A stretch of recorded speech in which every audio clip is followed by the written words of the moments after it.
met a lot of families. Our boys, Travis and Trevor, were born in 1990 and 1993. They were both baptized here at Sterry Church and became members. The church was a great place for our boys to attend and grow in their faith. My greatest growth in my faith was when Pastor Phil Hughes and his wife Nancy came to minister at Sterry. I was raised Catholic and I attended the church every Sunday and I was very involved, but I never felt like I knew the Bible very well. Pastor Phil and Nancy were so patient and such great teachers for me and my boys.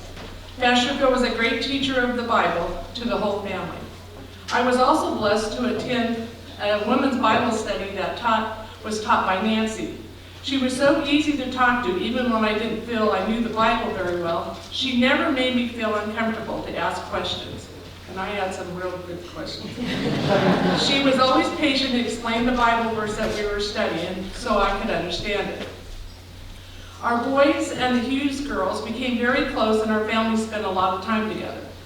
Trevor actually told his preschool teacher, Miss Linda Nichols, that he was going to build a house for him, Sana, Kara, and Jordan to live out when they got older. I have no doubt that Phil and Nancy were responsible for our family's greatest growth in the walk with the Lord.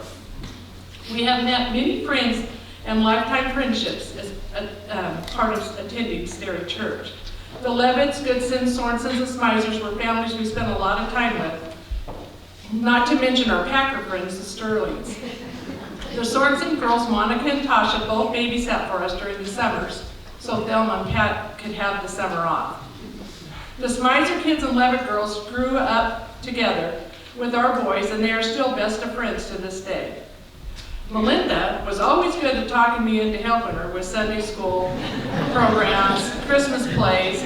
Melinda would always have the faith that we could put on this major Christmas play. Each year I would lose faith about a week into it, but not Melinda. She would convince me that it was going to be great, and she was right. The kids would always pull through, and it would be great.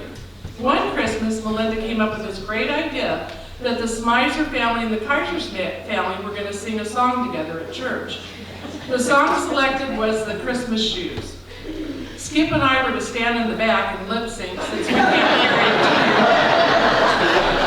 And Landon would have part of a solo part. Practice was brutal. Everyone would get upset at Landon for not taking it serious and not doing the practice like he should. Then Sunday came and Landon totally shocked us all as he nailed the song and it sounded beautiful. Vacation Bible School, Kirkpatrick and with the Catholics in Kirkpatrick, Camp Sawtooth, God's Gang, Sunrise Service, Christmas caroling, Christmas programs, to name a few, were always special to our family and we'll never forget. We truly have so many blessings to be thankful because of Sterry Church. Thank you.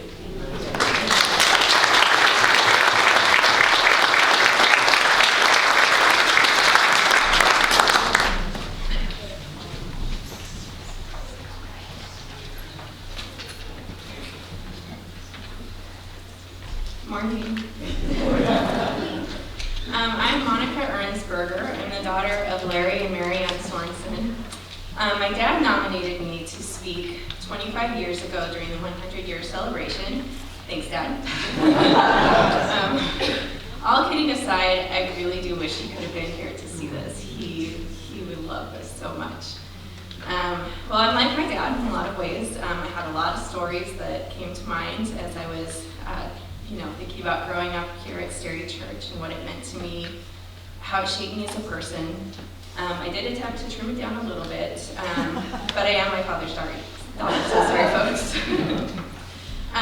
What kept standing out to me in all the fond memories that I was reminiscing over was just the time that we had here sharing connection and sharing service and sharing love. One of my very earliest memories of coming to Sterry Church was a Sunday school class, and it was upstairs, not in the youth group room, but went over, and it was a storage room. But they put a table and chairs in it to disguise it as a classroom. But I've been upstairs, I saw it's like actually a legit classroom now. So, the class was taught by Ruth and Bob Robertson at the time, and I remember we made these Christmas ornaments with kind of faux pearl beads on gold wire. And they were used to decorate the church Christmas tree for as long as I was here as a member. And who knows, maybe they still are, I don't know. I know at our church we go to now in Kirkland, Washington, they still have ornaments just like those that we hang on our tree. I remember helping Mom hang wallpaper in the downstairs bathrooms. There was a floral motif in the ladies' room, which has been changed, and then the fisherman wallpaper, that's still the same. I remember donut holes in the basement with coffee before church started. I remember a time when we decorated our own coffee mugs. And then you were responsible for washing your own mug after your morning beverage and hanging it up on a hook down there. I remember turkey corn chowder meals downstairs. I remember being a big kid who would still go in and play with the toys in the nursery. And I really loved the giant Advent wreath that would hang kind of from the ceiling over huge with big pillar candles on it.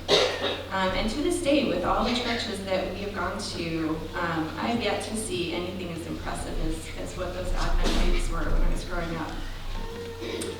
I remember when Phil and Nancy came to Idaho. I got to babysit their sweet Sana and Kara a lot, even though, well, and a lot of the kids are, even though they preferred my sister, Tasha. Tata, she was called. And I went away to college before I really got to babysit Jordan very much. Starting in the 4th grade, I started going up to Camp Sawtooth in the summer, and I went for 9 more consecutive summers. The last time I went, I was camp staff, and by that time, Bill and Zoe Webster, who'd been, the pastor when I was a child, were up there as camp superintendents. And it was during my last summer there when I was at staff when I first met Mark Hawks and discovered what a wonderful person he was. And who knew that he'd end up at Sterry about a decade later. Right? I'm so happy to see, the growth of this church, how many children and how many youth are here. When I was a teenager, there weren't a lot of youth here at the church at the time. So I went into Kirkpatrick for a youth group. Loved that time there. I got to experience youth convocation and then discovery and then triennium. Here I was ordained as a youth deacon while I was in high school. And I think, was it Nancy that you suggested that I maybe apply to attend General Assembly as a youth advisory delegate? I had no idea what she was getting me into. But it was a great, great experience. But I always loved all the connections that I had at Sterry Church and those that branched out from being a member here at Sterry. I learned service working alongside my parents. And most of all, I learned so much about God's love for me and for everyone while I was growing up here at Sterry. I served a couple of churches in Spokane when I went to Whitworth College. And then once Pat and I, my husband, were married, we quickly found a Presbyterian church to attend in Great Falls. And I ended up working there as a children and youth director. And another funny side note, someone in Boise cut out our wedding announcement from the newspaper and sent it to a friend of theirs who lived in Great Falls. She had noted that we were married at Boise First Presbyterian Church, and he went to First Presbyterian Church in Great Falls. He looked us up in the phone book and called and invited us to church and took us out to lunch afterwards. They were a wonderful couple. We've lived in Montana, Ohio, New Mexico, and Alabama with my husband's time in the Air Force.